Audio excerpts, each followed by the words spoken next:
Sure thing, man. All right, sure thing, man.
Be that time. Good evening. I tell you what, I didn't have a chance to get over to that pretty baby, but It's beautiful. you're the cutest thing in here. I want you to know that. You're so cute. Halifax County Board of Commissioners meeting will officially come to order at this time. Thank all of you all for being here. At this time, we're going to be led in the invocation by Commissioner Linda Brewer, and then after which we'll do the Pledge of Allegiance in unison. Those of you who wish to join us in invocation, please stand. May we pray. Heavenly and ever-present God, we thank you for bringing us to this place today to conduct the business of this county. We have so much to be grateful for, and in being grateful, we are reminded of those throughout our state and other states that have been so impacted by the recent hurricanes. As we do our deliberations and do our discussions, may we, those of us who sit at this table, realize that our responsibility is for every citizen in this county, and be with us and guide our thoughts and actions. We pray these things in your name. Amen. Amen. I pledge allegiance to the flag of the United States of America and to the republic for which it stands, one nation, under God, indivisible, with liberty and justice for all.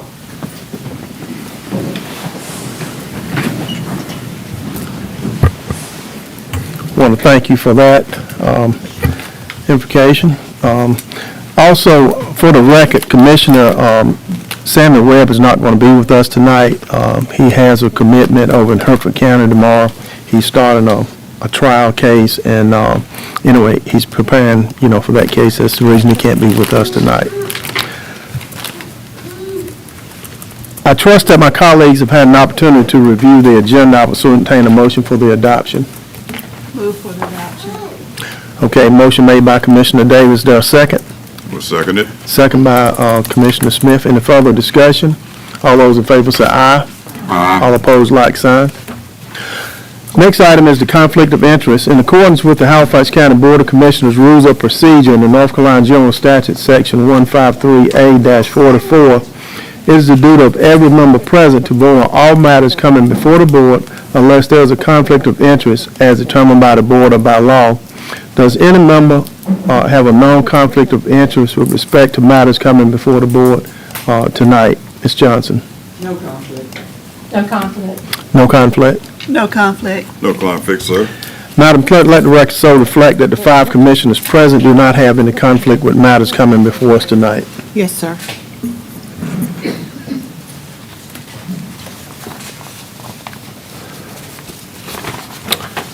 Okay, the next item we have on the agenda, we have a public hearing. And just before we open the public hearing, I read a statement and all that, we're going to ask Mr. Chris Roundtree, who's our planning director, to please come forward. Good evening, Chris. Good evening.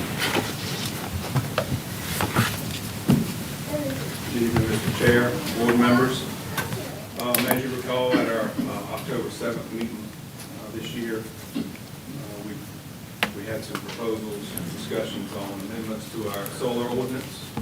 And the board at that time agreed that we would hold a legislative hearing to consider a moratorium on permits, applications for solar arrays under the Halifax County Solar Energy Ordinance, pending consideration of those amendments to the ordinance. In your packet attached did include our current solar energy system ordinance, which was approved 5 years ago, 2019. And also, these amendments to the ordinance that you would consider during this time frame would be to help further assist with installation, development of the solar facilities by ensuring protection of the health, safety, and welfare of the citizens. Attached, there is also the add to the Herald that was ran for the proposed moratorium. And with that, I would just add that we're here to conduct this legislative hearing for the proposed moratorium at your board's discretion. Okay, all right. With that being said, I'm going to go ahead and read the opening statement for the public hearing. Public hearings are held, and you can just step back, Mr. Roundtree. Public hearings are held for the purpose of receiving comments from the public regarding a specific subject. Those persons desiring to speak will give their name, their physical address, their phone number, and the name of the organization that they're representing, if applicable. We request that each speaker limit their comments solely to the issue at hand and not direct comments towards specific individuals.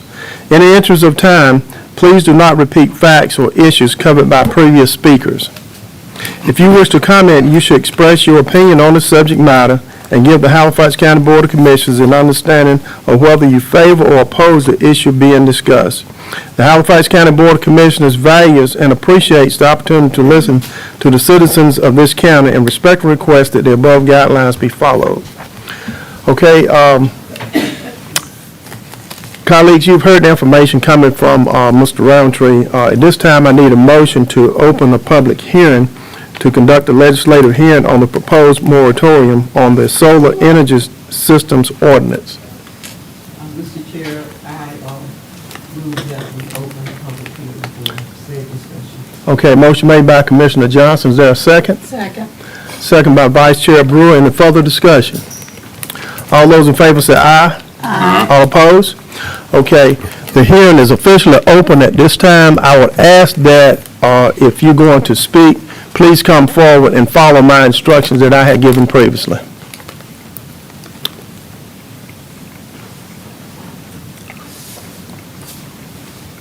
My name is James Reginald Bynum Jr. I am a former resident of Halifax, North Carolina. I live in Eastern North Carolina. I work for the Center for English Education in Rapids, North Carolina. Okay, give us your specific address. My address, I live in 1392 East Old Spring Hill Road, Nashville, North Carolina. Okay, thank you. Go ahead. Yes, sir. I do have some handouts I'd like to pass out. Sure. Mr. Commissioner. Yes, sir.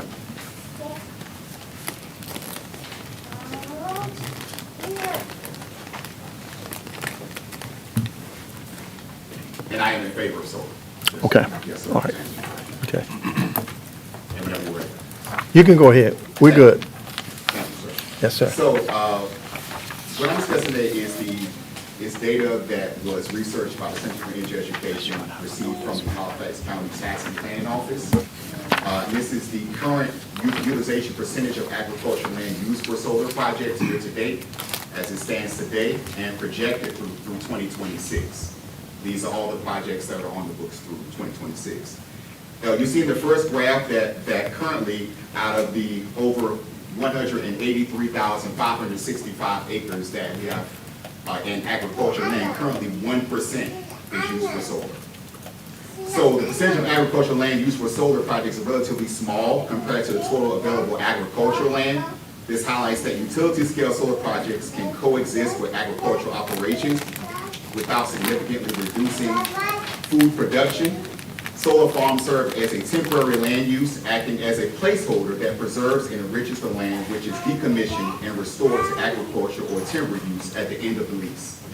If you look at the second graph, it is showing the projected utilization of agricultural land for solar projects through 2026.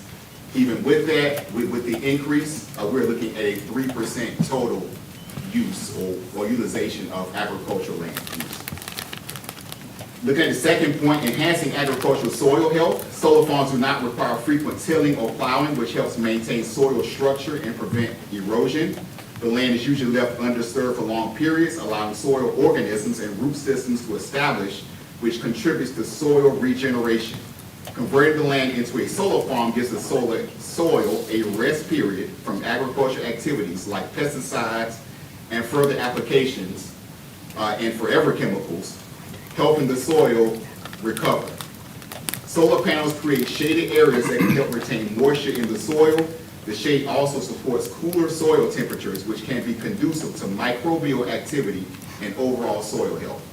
And the last point I want to make is the economic and environmental benefits, some of them. Transitioning a small percentage of agricultural land to solar offers economic benefits for landowners, such as long-term lease income, and environmental benefits like reduced carbon emissions and enhanced soil health.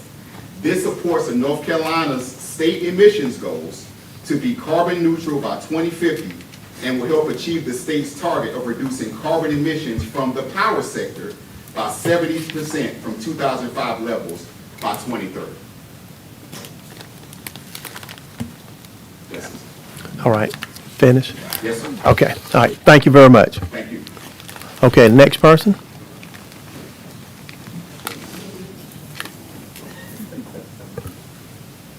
Good evening, everyone. My name is Jim Harris. I'm Director of Land Development for Gnet Solar. Been with them for about 8 years. I've met many of you at the Center for Energy Education over that time. I've also stood before you before the American Beach Project to get that passed as well. So I've been in Halifax County for quite some time. I live at 1733 West Castelia Road, Nashville, North Carolina. My dad surveyed for 51 years. I ran the business for 10, and we have surveyed a world of land in Halifax County, so I'm very familiar with Halifax County. I'm in favor of solar, and I'm opposed to the moratorium. I'm just going to address some of the issues that I've heard and comments that hunters are saying you're taking away all our hunting land. As you just heard from Reggie, we're not taking all the hunting land. The thing I'd like to keep people in mind is I cannot take land by eminent domain. This is a landowner's decision to put their land in solar. Same thing goes with hunting rights. Just because a group of hunters hunts that landowner can change his mind, her mind at any point in time and hunt to another group or just shut it down altogether for family, which is what I have done with our farm. Same thing goes with agriculture. I understand people that are leasing farmland. Yes, it will affect them, but it goes back to property rights. Landowner has the right to use their land for their family benefit. And what this does a lot, I call it generational loss of land. I see it in eastern North Carolina, especially Enfield, Scotland Neck, Halifax County, Nash County, Edgecombe County. What happens is great-granddaddy farm, granddaddy farm, daddy farm. Daddy goes to his children and said, you need to get an education. Well, when they leave and go get an education, they've got to have a job. And unfortunately, in Halifax County, they wind up going to Raleigh, Durham, they wind up going to Petersburg, they wind up going to Richmond, they wind up going to Charlotte. They go to that big area. And what you're seeing that I have heard over and over and over for every landowner I've worked with of age, solar keeps their land in their family for 20 to 40 years. Because they know when they pass and their children live somewhere else, the little amount of money they get from hunting leases and the little amount of money they get from crop lease, it may cover the taxes in 1 year. So they're going to sell the land. And I've had landowners break down in tears after the fact that they saw us start construction because they called me and took me out for lunch several times just saying, I know this land will be in my family for the next 20 to 40 years. So it's a great placeholder. One of the reasons I'm also opposed to the moratorium is just in general, when you say moratorium and you're using it for no other reason than to make some amendments to your ordinance, which I have no problem with your amendments. They look fine to me. It sends that message that Halifax County is opposed to solar. Because nobody's going to call and ask to say, why did you do a moratorium? They're just going to assume they hate solar. And you folks have been such proponent, leader in the industry and leader in the state.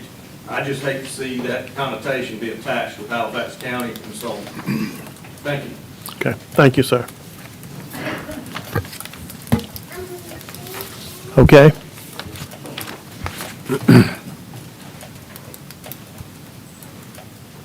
Good evening. Good My evening. name is Matthew Perry. I represent Pure Power Contractors. We're responsible for our actual facility, the American Beach Project. I live in Monroe, North Carolina, 4524 Capstone Drive. And I am in favor of solar. Just want to touch on four, more specific to construction of the project. Through our peak production time, this project is going to be 1 to 2 years. The heavy construction is going to end beginning of June. You'll see most of that taper off after that. But 1 to 2 years of construction. During that time, we're going to hire and employ 600 to 800 employees. And those are individuals, companies that are going to be in and around Scotland Neck. They are going to be going to restaurants, stopping at gas stations, going to campgrounds and hotels. So there's a local revenue that's generated from this project. And also, I'm sure there's a county revenue as well through taxes of this project.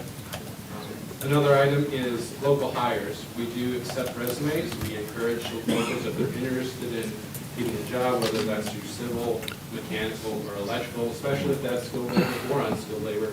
I highly recommend them reaching out to somebody on the job board, or particular to Mrs. Mosine or Mr. Reggie with C4EE, and they'll get in contact with us. I know they have a training program that's very good.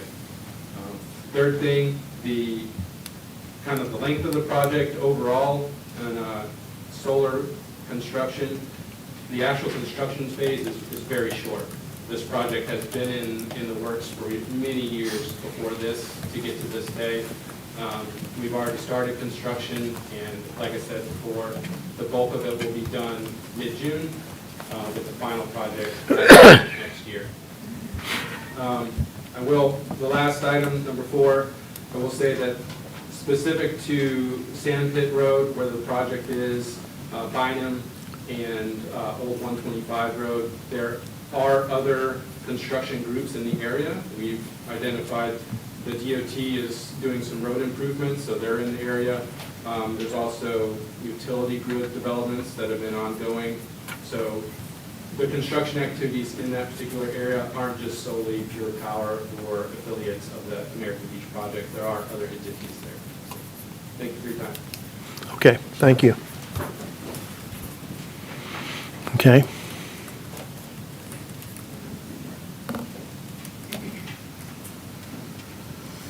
Thank you, Mr. Chairman. My name is Jane Gelman, and I'm here on behalf of the American Beach Solar Project. I reside at 1010 Massachusetts Avenue in Cambridge, Massachusetts, but very familiar with the Halifax area. I've been here many times in the past year. I just want to start off by thanking the board for opening this up for public comment. When we first began developing this project many years ago, we made a commitment to frequent and consistent communication with the county, and I'm just here to follow through on that commitment. Our dedication to working with local nonprofits has introduced us to the Center for Energy Education and all the wonderful work they do in workforce development and community education. We've had such a great experience doing business with Halifax County, and that's not just on the county level with you folks, the permitting process, but also with individuals and landowners in the area. Every community outreach that I've had the privilege to attend, I've had not just friendly conversations, but very productive conversations with any neighbors who have concerns about American Beach or solar in general.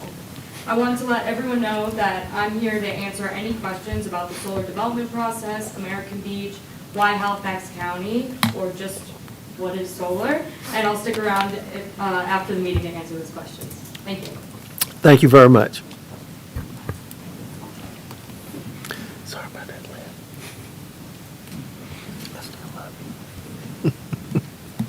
Good evening. Good evening. My name is Mosine Lowe, and I lead the Center for Energy Education. My home address is 119 Spring Forest Circle in Littleton, North Carolina. Happy to see all of you here. On October 3rd, we held our annual Solar Fest event at the Center for Energy Education. And the whole purpose of the Center for Energy Education is to find a way for communities such as Halifax County and surrounding counties to find their space and to find a way to grow with this growing industry. Solar energy is not a new industry. It has been around for some time, but we realize that there are many questions still. We also realize there's a lot of misinformation out there. So we are committed to providing educational programs to decision makers, programs for our students in the community, and to provide workforce opportunities. Halifax County is recognized as a leader in this industry. The center is recognized as a leader in eastern North Carolina. So I would like to ask that we consider making an adjustment to the ordinance versus a moratorium, because I believe it will send a message that that we're not open to clean energy, solar energy business.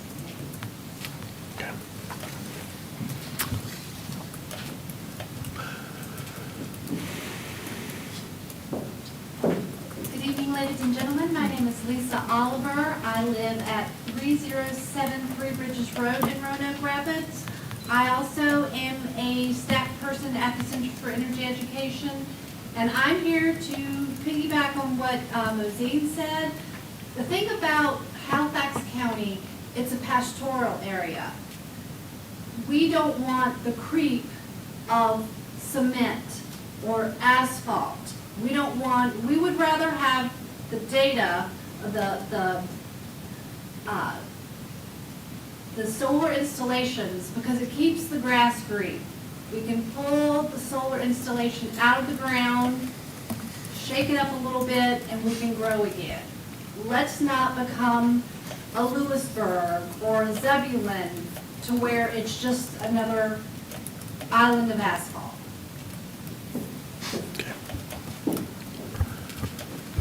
All right. Anyone else?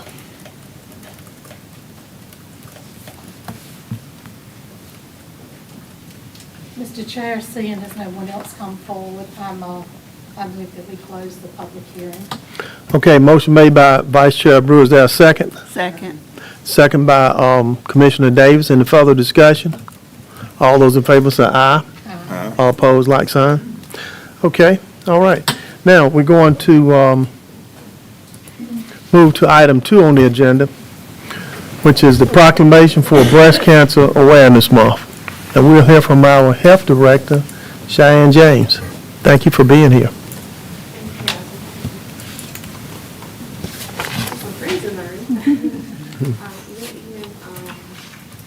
Commissioners,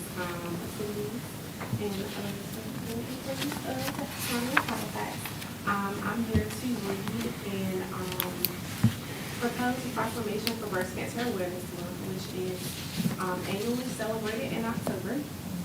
And it reads, whereas while considerable progress has been made in the fight against breast cancer, every year breast cancer amounts for about 30% of all new cancer cases in U.S. women. And whereas in 2024, approximately 3,110, 720 women and 2,800 men will be diagnosed with invasive breast cancer. And whereas throughout the month of October, Breast Cancer Awareness Month aims to promote screening and prevention of the disease, which affects 2.3 million women worldwide. And whereas Breast Cancer Awareness Month can mean different things to different people, it goes far beyond wearing pink ribbons. It's a chance to show our support to those whose lives have been forever changed by this disease. And whereas Breast Cancer Awareness Month also brings awareness to specific groups within the breast cancer community, such as Metastatic Breast Cancer Awareness Day on October 13th and Men's Breast Cancer Awareness Week, October 17th through the 23rd. And whereas at this time there are more than 4 million breast cancer survivors in the United States, This includes women still being treated and those who have completed treatment. And whereas during Breast Cancer Awareness Month, we stand with our mothers, daughters, sisters, and friends, and we recognize all who have joined their loved ones in fighting their battle as well. And now therefore it be resolved that the Halifax County Board of County Commissioners do hereby proclaim the month of October 2024 as Breast Cancer Awareness Month in Halifax County. And if it pleases the board, we would like for this to be adopted. Okay. All right, very good. Yeah, that is Mama.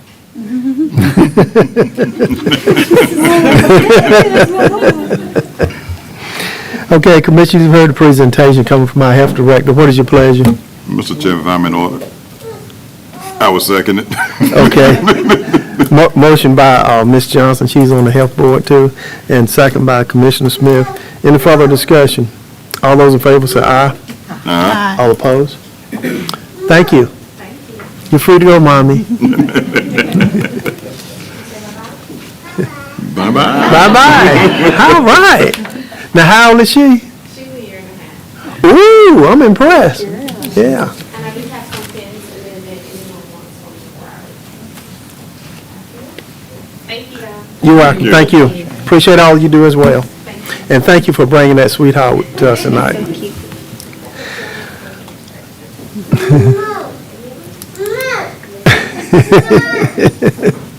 Okay, next item on the agenda, item 3, action on the public hearing.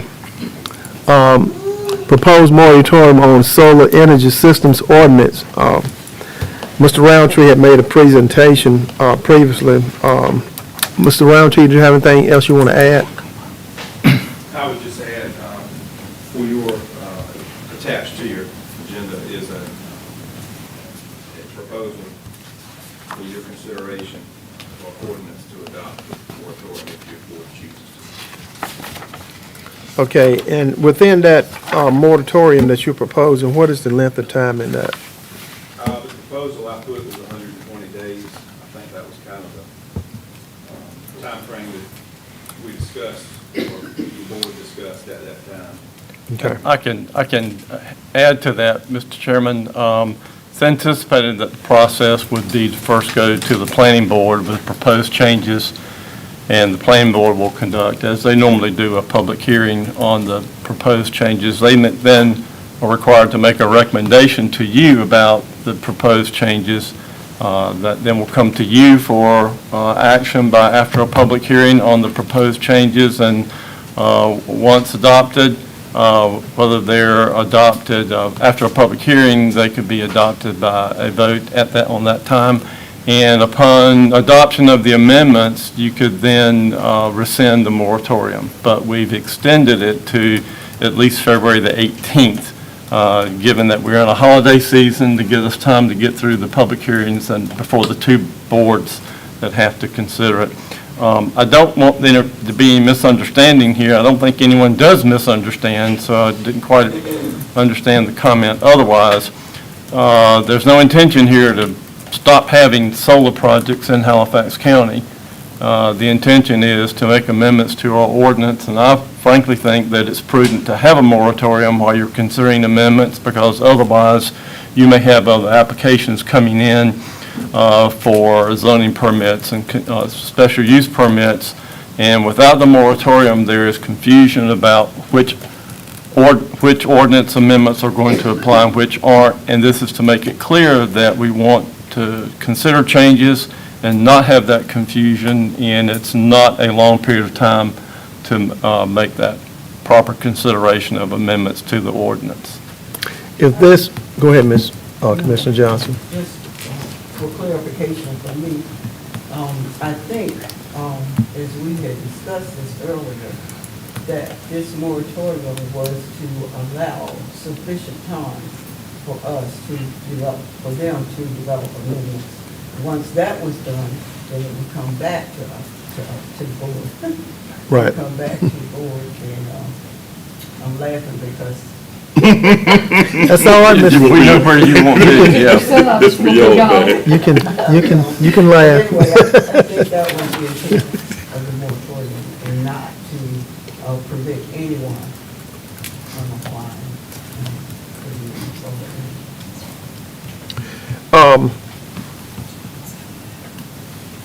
When will this appear before the planning board? And I'm asking Chris and Attorney Rollins about that. It kind of depends on Chris and the county attorney. Oh, Because I don't know when your next planning board meeting is, Chris. Yeah, they normally meet on the third Wednesday of each month. Because I still don't know what that means, but be in November. This is, again, is why we're not going to have time to start in October. So potentially, you plan a November meeting, and now we're having a discussion we normally have in my office or his, but fine. And December, we typically don't have a meeting for the planning board. Right. I would foresee January. All right. And that was the earliest meeting will be January? for the planning board. After we look at all the Okay. revisions we're trying, Which is, again, why we went into February and trying to think about the process. Reason I asked this, I'm sure the commissioners are wondering the same thing, about when you all can meet. That's why I asked that question. Commissioner Davis? Does this halt projects that currently are permitted? No, ma'am. So Anyone, the beach for example, you have folks would here not from be- American Beach, that project is well underway. Then anyone who has already received a special use permit from the Board of Adjustment continues on with their project. It's a good question, Commissioner Davis. Okay, anyone else? You have anything else you want to add, Mr. Roundtree? that's all, Mr. Chair. Okay, what about you, Attorney Rollins? No, sir. Any questions or comments from, you have anything, County Manager? No, sir. Okay, any questions or comments from the commissioners? I think the most important thing is that the public and anyone here, anyone watching, listening, understands this is not a move to shut down solar farms. I think that's so important that we understand that. Because if I had sat out there with you and picked this up, that would be my thought. And personally, I know for myself, and I don't like to talk for other people, but I can tonight, no one on this board is choosing to shut down solar farms in Halifax County. And if we were in church, all God's people would say amen to that. Okay, all right, with that being said, what's before us and what Mr. Roundtree is recommending is consider adoption the attached ordinance regarding proposed moratorium on the solar system, and he has given us a time frame for that. What is your pleasure, commissioners? Motion made by Commissioner Johnson. Is there a second? Second. Second by Commissioner Davis. Any further discussion? All those in favor say aye. Aye. All opposed? Madam Clerk, let that record show that it's unanimous. Yes, sir. Okay. Next item on the agenda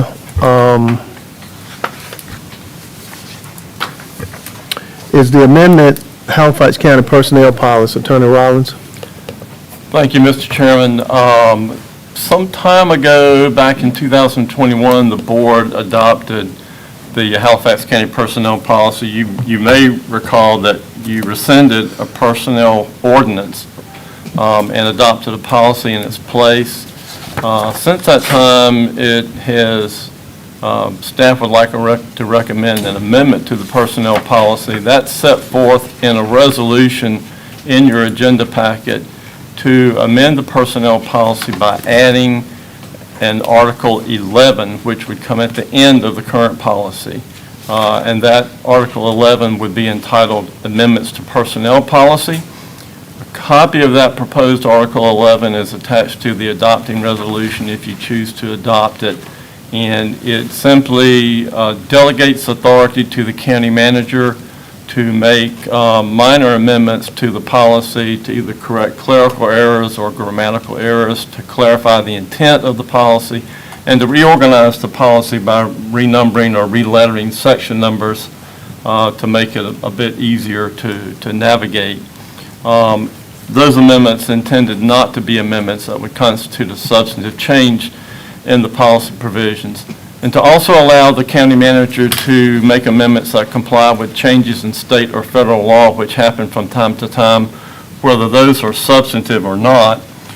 but only so long as they don't impact or pertain to the schedule of pay or other compensation, retirement and health insurance benefits, paid leave, observed holidays, or the job classification plan, all of which are entirely your domain in your control only. And any amendments the county manager would make would be reported to the board at your next regular meeting after the changes are made.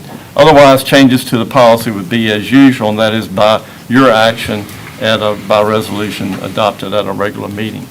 But minor things, non-substantive changes, and so forth, we'd like to request that you consider this amendment to the policy to allow the county manager to do that.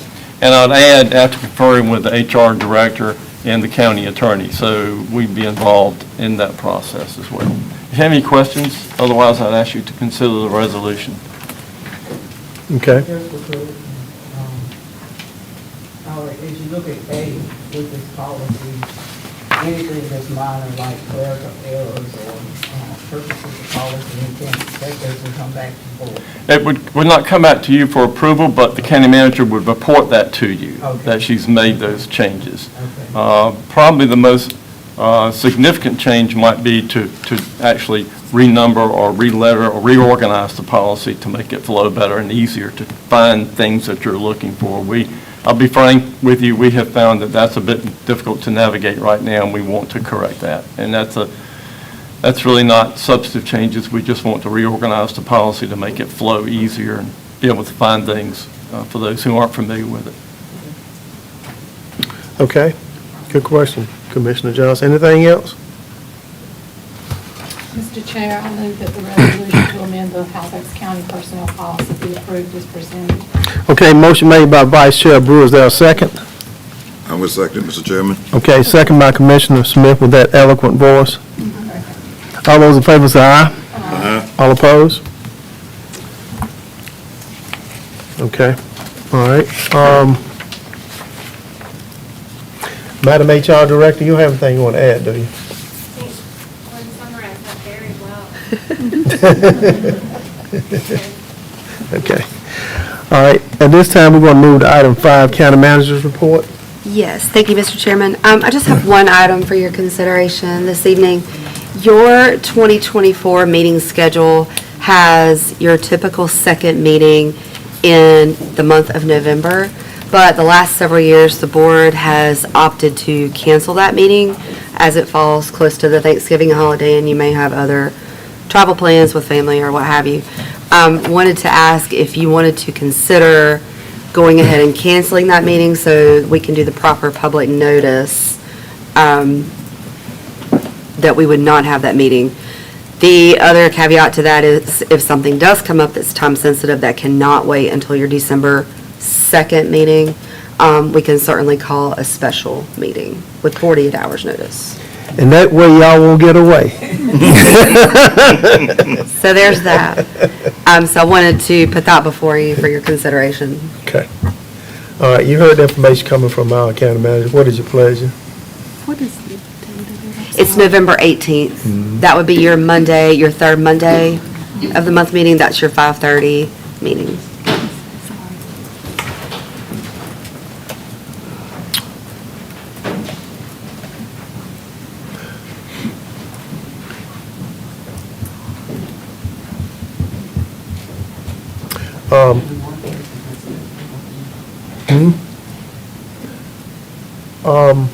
In regards to the November 18th, right? Is it November 18th? Yes. Okay, I'll also move that, that we not have that meeting on that date. And we would call an emergency meeting if we have to. Second. Okay, motion made by Commissioner Bryant, second by Commissioner Davis. Any further discussion? All those in favor say aye. Aye. All opposed? Okay. All right, anything else? No, sir. That just means the three retiring off the board. Your last meeting would be November 4th. That's right. You got it. No, not me. Last regular meeting You know would be when you do a thing November like 4th. I hope what you heard what she said, if you're lucky. See, the new commissioner sitting out there. Commissioner Silva and Mrs. Silva, how y'all doing? That's all I have, Mr. Chairman. Okay, all right. If you'd like it. I like that, Linda. Okay. Item 6, County Attorney's Report. You have anything, Attorney Riley? I have one thing under my report. I have a couple of things in closed session. Before my report, I wanted to bring something back to you. On October the 7th, we discussed and you took action on a proposed agreement between Halifax County and the Weldon City School Board of Education concerning an agreement that would allow us to arrange the construction of their junior high, their grade 6 through to 12, thank you, project. I'll get this eventually. I just thought about that last meeting. And be able to apply for sales tax refunds so that we would actually be the owner of the project and they would be our agent for constructing the project. In that agreement, you proposed that any sales tax refunds that were received would be distributed 50-50 between the school system and the county. I reported that back to the school board attorney. The school board's meeting the same day. They met that evening after our meeting. I reported that to him. He then reported back to me the next morning that the Board of Education had proposed for the time being that we leave that section of the agreement to be determined. That implied in that is they didn't necessarily agree at this time with a 50-50 split of the sales tax refund that might be obtained from the project, and we're proposing that we go ahead with the agreement, but have a discussion and leave to be determined the amount of division of who would get what share of the sales tax refund. So I'm bringing that to you to let you know what their proposal was, to see if you want to have a discussion or if you want to, for the time being, go with that proposal and let that discussion take place at a later time before the sales tax is finally distributed. I just advised Mr. Malone that I'd be talking to you tonight, and I would let him know what your desire would be with respect to what we had received from his board. Well, I'm going to come out of the gate first. And that is, they got to have skin in the game. Y'all know what I'm going to say. And, and I don't know how we're going to do that unless we do it that way. But bottom line is, they got to have skin in this game. I'm talking about the Weldon School Board. I don't think it's good business sense to make an agreement and not have all the terms settled on. It's another good point. And I do believe with our discussion, it was unanimous. Our ask was a unanimous ask. And it's not a have to. But if it isn't done, then no one gets the sales tax. So I'm not feeling like signing their agreement or agreeing with their agreement. Sorry to put that in your bucket. It's just a phone call for me. It's not. And Mr. Malone's a nice man. He is, and he's very knowledgeable. He's very knowledgeable with all this, too. But I just, As Linda said, we were all in agreement that it should be 50-50. Yeah. Listening to the comments, I don't think we changed our mind. And Commissioner Davis brought up another good point, too. We're signing something that's inconclusive. exactly.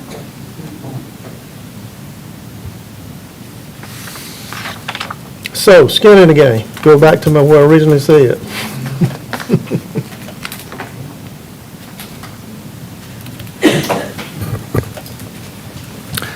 Attorney Rollins, do you have nothing to go with, or are you? Probably not a bad idea, given where we are with this, that we have some motion by the board to, I assume your consensus is going to be to leave it as proposed. If I could just have a motion to that effect, then I can report that back to Rod tomorrow. Okay. Can I get a motion to that effect? So moved. Motion made by Commissioner Smith. Is there a second? Second by Commissioner Johnson. Any further discussion? All those in favor say aye. Aye. All opposed? Okay. Anything else, Attorney Rollins? Not for open session. Okay, just before I ask for, well, I do want to acknowledge Richard Holm. I had planned to say that earlier, from Mandela Herald. Thank you, Richard, for being here. Appreciate all that you do, and thanks for being here. Anything else on the other business before I ask for a motion to go into closed session? I have one item. Okay? As you are aware, November is American Indian Heritage Month. And last year I asked if the board would consider a proclamation in honor of that, and also in honor of the Halifax tribe, which is in our county. I don't know if the Human Relations Committee has it on their agenda to do, but I also would like to say that if we could have it presented at our November 4th meeting and invite tribal leadership to come to receive that proclamation. Okay. Help me, commissioners and county manager. I think probably the best way we can handle that, Commissioner Davis, is probably, certainly we can invite, the tribe to come to that meeting. And also, I think that the county manager probably need to talk with Dr. Cradle, and, he was the Human Relations Commission chairperson. And she can relate to her not only, the Native American Month, but also Halifax Recognition Month as well.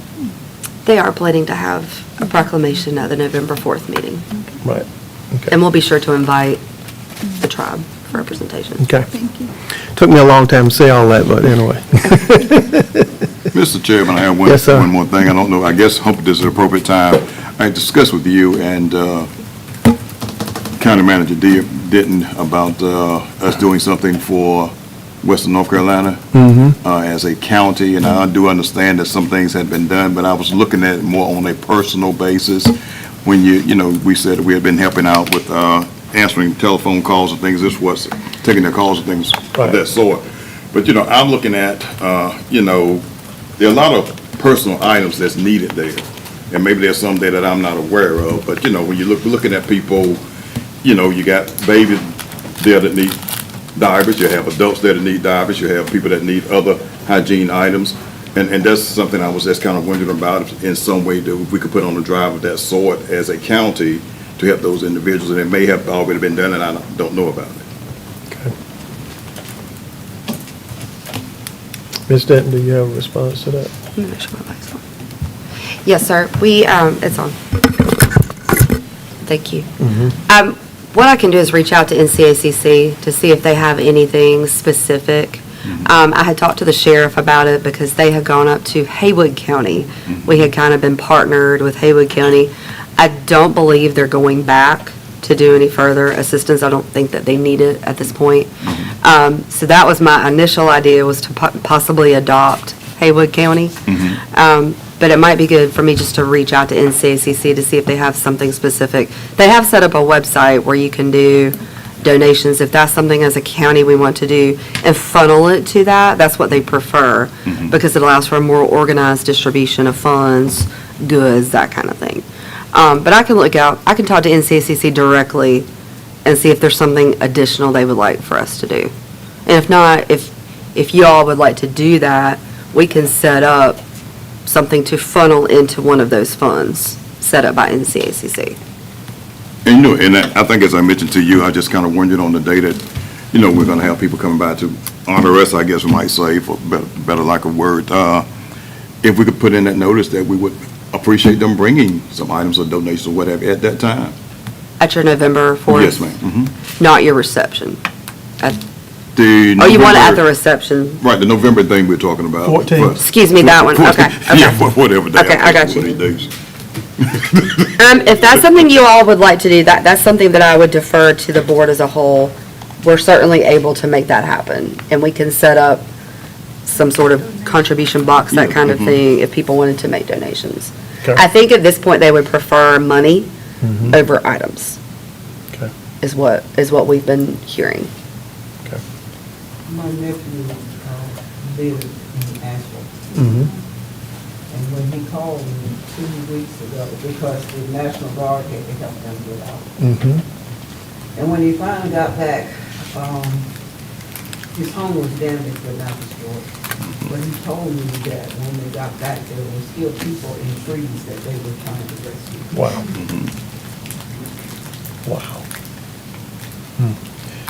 You know, I'm good, whatever this board want to do. I mean, you never can do too much for the folks, you know, in the western part of the state, no question. I know I talked with President Davis, President of the North Carolina Association of County Commissioners. He's gone up there a few times along with the executive director. And also, too, I know our EMS director has gone up there a few times, too. He's been twice. Right. Okay, but whatever the pleasure of this board is, and then I guess Ms. Denton and her staff they can figure out how they can get whatever donations that we have here, you know, to them in some way. When you speak of donations, Ms. Denton, are you talking about individual donations being given by staff or workers, employees, or what is your reference to? If it's at the reception on the 14th, Okay.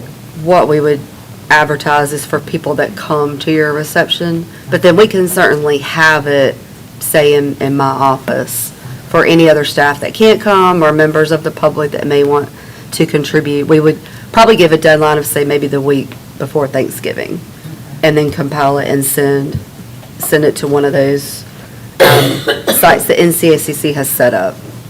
And I guess we need to be very specific, monetary donations only, right? Let me check. I would say so, yes. At this point, Okay.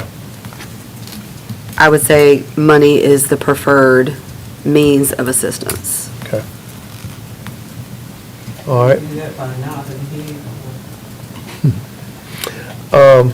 I think we can just go ahead and do a vote. She's checking. Oh, Ms. Johnson gonna have to leave at 6:30 too. I forgot about that. Okay. Around that time.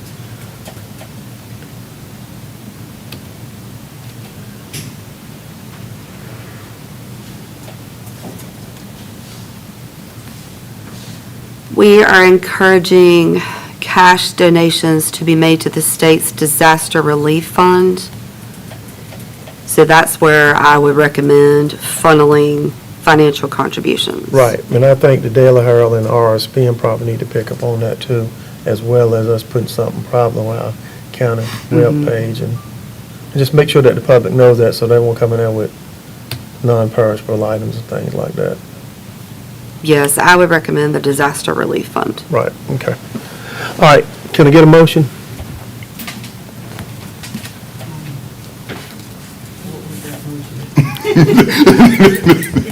I think what I'm looking for, because we get asked a lot to sponsor different events, and so this is certainly not an event.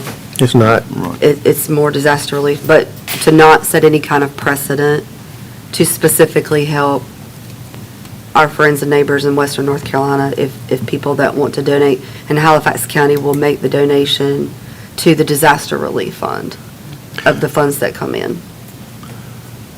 Okay. Somebody want to make a motion to that effect, what she just said? Make a motion for what she just said. And I'll second it. All right, motion made by Commissioner Johnson, second by Commissioner Smith. Any further discussion? I just want to say this, Ms. Denton is right about that, you know. We got to be real careful with this, but this is different, y'all. True. Very different. It's True. not, you know, it's just different. We all know that. It's a disaster, but when you talk about donating funds, you know, the county will not donate funds from the county coffers. Right. Right? Right. It would be people that make donations. The county will help funnel it to the right place. Right. So we Okay. need to be clear about that as well. Oh, yeah. That the county will not be donating Right. Yeah. county funds. Good point, taxpayer dollars. Right. Okay, all right, any other discussion? If not, all in favor say aye. Aye. All opposed? Okay. All right, now, we get ready to go in closed session unless you got some other business. Going into closed session, Attorney Rollins. I'd like to ask you to go into closed session to discuss an update on an economic development matter, to discuss the potential acquisition of real property, and I'll get more into that later, and then a personnel matter. Okay, Ms. Scott, you on board with economic development? That's it, right, for you, okay? Ms. Denton, Sir, anything? just those that he mentioned. Okay. All right, can I get a motion to that effect? Motion made by Commissioner Davis, there a second? Second. Second by Vice Chair Brewer. Any further discussion? All those in favor say aye. All opposed? Now, just for the media's sake and the public's sake, is there any type of action that's going to be taken once we come out? No, sir. Okay. There you go.